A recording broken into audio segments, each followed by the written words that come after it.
इस सुंदर समय आप लोग के बीच में प्रभु के वचन को लेकर आने के लिए परमेश्वर ने मेरा जीवन में दिया हुआ अवसर के लिए मैं प्रभु को धन्यवाद देता हूँ।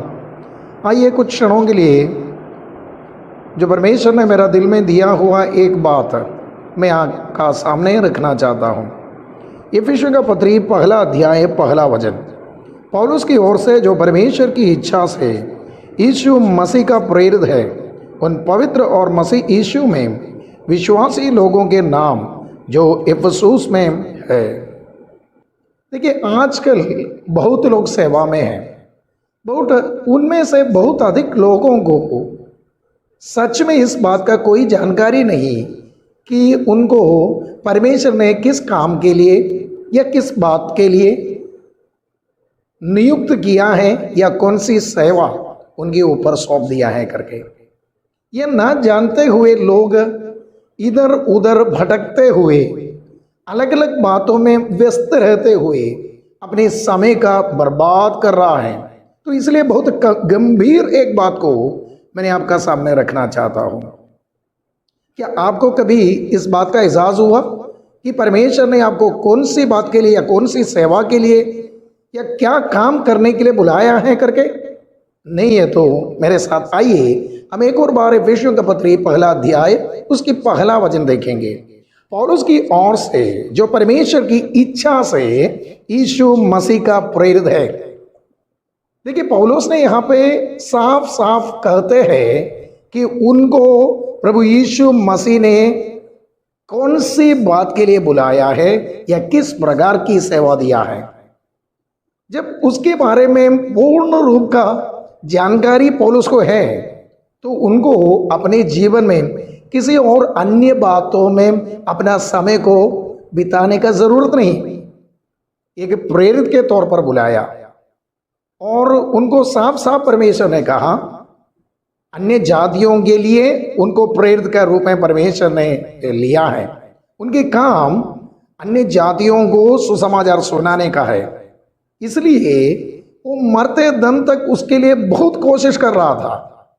उसकी पूरी जान इजाज पूरा चीज उन्होंने पूर्ण रूप से उस सेवकाई में सौंप कर अपने काम को, अपने दौड़ को पूरा किया।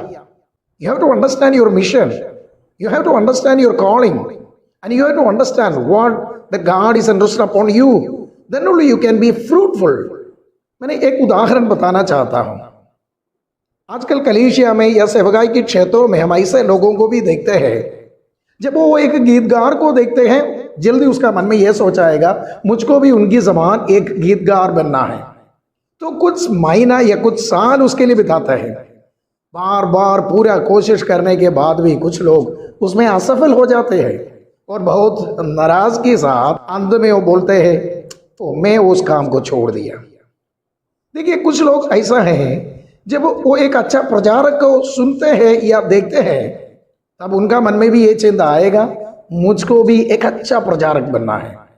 इतना कोशिश लगातार उसका पीछे वो भाग दौड़ करके किसी भी प्रकार उन काम के लिए आगे बढ़ते हैं, बट उतना ज़्यादा सफलता उसमें भी नहीं मिलता है तो उस काम में भी नाराज होते हैं। और जब कुछ लोग अच्छा तरह से लिखते हैं या लेखक को देखकर वो भी सोचते हैं मुझको भी ऐसा आर्टिकल या बातों को लिखना है, उनके पीछे भी वैसा ही काम करते रहेंगे, अंत में वो भी छोड़ते हैं। देखिए, ऐसे बहुत प्रकार के लोग हैं, इधर उधर भाग दौड़ कोशिश परिश्रम पूरा करके असफल होकर अपने जीवन में यह सोचते हैं मैं किसी भी काम के लिए लायक नहीं। देखिए, बहुत समय और उसके साथ साथ पैसा, उसके साथ साथ कोशिश, इन सारा चीज करने के बावजूद भी अंत में नाराज की स्थिति पैदा होने से, मन टूट जाने से बहुत लोग आशाहीन होकर सेवकाई से ही पीछे की ओर जाते हैं। परमेश्वर ने आपको कौन सी सेवा के लिए बुलाया है? The main thing that God has called us to share the gospel. इसमें कोई भी शक का जरूरत नहीं है।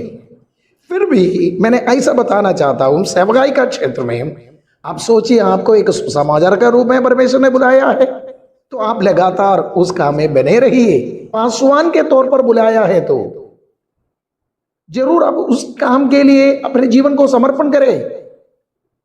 आपकी पूरा लगाव, आपकी पूरा कोशिश, आपकी पूरा प्रयत्न, आपकी प्रार्थना, इन सारे बात हमेशा उस सेवकाई की ओर होना चाहिए। मेरे प्रियो, सेवा तो आसान नहीं है। हर सेवकाई में, हर क्षेत्र में अलग अलग प्रकार की परेशानियां आ सकता है, विभिन्न प्रकार की मुश्किलें हैं। इसलिए इन सारे चीज को देकर जल्दी नाराज ना होना। अगर परमेश्वर ने बुलाया है तो, परमेश्वर ने कुछ सेवकाई आपको सौंपा है तो उसके साथ साथ उसके लिए जो जरूरत है, उस जरूरत बातों को आपके लिए परमेश्वर ने देगा। If you are called for pastoral ministry, He will help you and He will guide you and He will assist you in each and everything to do or to accomplish the ministry. देखिए, आपको बल, सामर्थ और आपके जीवन में जो कुछ भी जरूरत है उन सेवकाई को पूर्ण तौर पर करने के लिए ये प्रभु आपको उसके लिए सहायता करेंगे। तो इस बात हम समझ लेना चाहिए। See what Paul says here? पौलुस ने ऐसे कहते हैं, जो परमेश्वर की इच्छा से यीशु मसीह का प्रेरित है। इच्छा से, किसकी इच्छा से? परमेश्वर की इच्छा से। Bye the will of God, bye the will of God.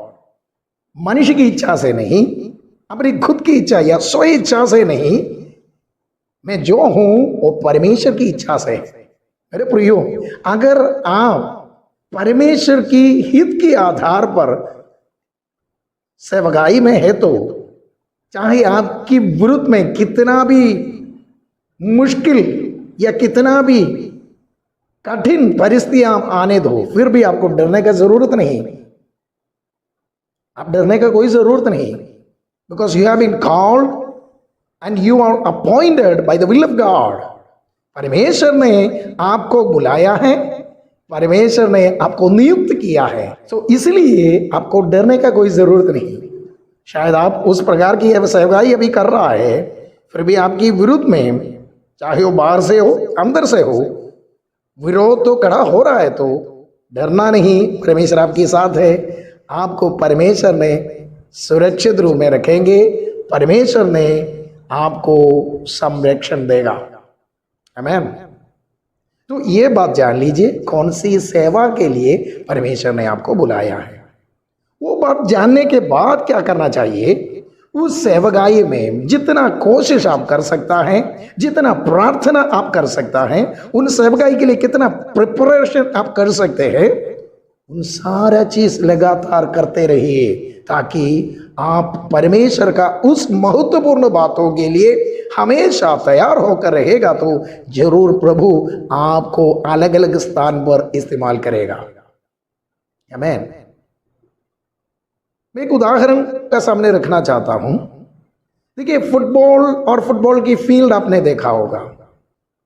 जितने खिलाड़ी हम उस फुटबॉल के मैदान में उतरते हैं एक मैच के लिए, उन सबको अपने अपने एक पोजीशन है। सब लोग एक साथ खेलता है तो भी एक जगह में हमेशा खेलता नहीं। बॉल जब उनके पास आएगा, उसकी पोजीशन के आधार पर वो खेलते हैं।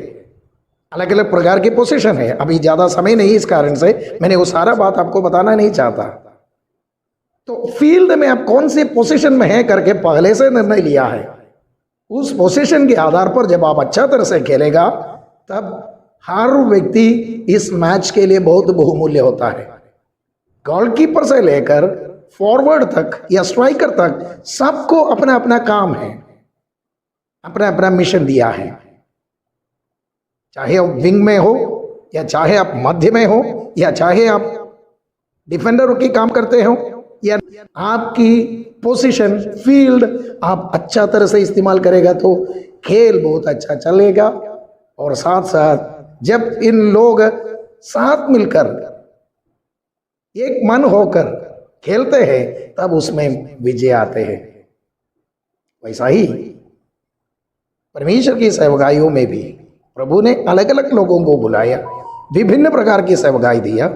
उस जगह में आप अच्छा तरह से उस सेवा आगे करें, पवित्र आत्मा की मदद से, सहायता से और परमेश्वर की गाइडेंस से जब आप सेवा करते हैं, तब प्रभु आपको जीत देने वाला परमेश्वर है। आमीन। ये नहीं सोचना मेरे पास क्षमता नहीं, मैं इसके लिए लायक नहीं, मैं क्या कर सकता हूँ, मैं ऐसा एक व्यक्ति हूँ, असमर्थ हूँ। ऐसा सोचने का कोई जरूरत नहीं, because God is there to strengthen you. If you are submissive to the will of God, परमेश्वर की हित में आप समर्पण के साथ बैठते हैं तो प्रभु आपको जरूर इस्तेमाल करेगा। तो मेरे बातों में वापस आना चाहता हूं पौलुस की ओर से, जो परमेश्वर की इच्छा से यीशु मसीह का प्रेरित है। पौलुस ने बताता है मैं प्रेरित हूं, इसका मतलब मैं अपने हित से प्रेरित नहीं बना, परमेश्वर ने मुझको उस सेवा के लिए चुना और उस सेवगाई मेरे ऊपर सौंप दिया, इसलिए उस सेवा में करता। तो मेरे प्रियो, आज जब इस वचन सुनते हैं तब आप भी एक बार अपने जीवन को मोड़कर देखिए, या आप अपने आप को खुद देखिए और सोचिए कौन सी सेवगाई के लिए परमेश्वर ने आपको बुलाया है। आप एक रॉन्ग जहां में है तो जल्दी प्रभु के पास जाकर बैठे, प्रार्थना कीजिए और प्रभु से पूछिए, प्रभु आप किस प्रकार मुझको इस्तेमाल करने के लिए चाहते हैं, या कौन सी सेवगाई की क्षेत्र में आपने मुझको इस्तेमाल करने के लिए चाहते हैं। उसकी अनुसार मैं अपने हित से नहीं, अपनी मर्जी से नहीं, या अपने चाह से नहीं, आपकी हित से, आपकी इच्छा से मैं उस स्थान को समझकर उस स्थान में मेरा सेवगाई निभाना चाहता हूं। प्रभु उसके लिए मुझको सहायता करे करके प्रार्थना करे। I hope that you understand my message. आगे भी आने वाला दिनों में हम अलग अलग प्रकार की बातों की चर्चा करेंगे।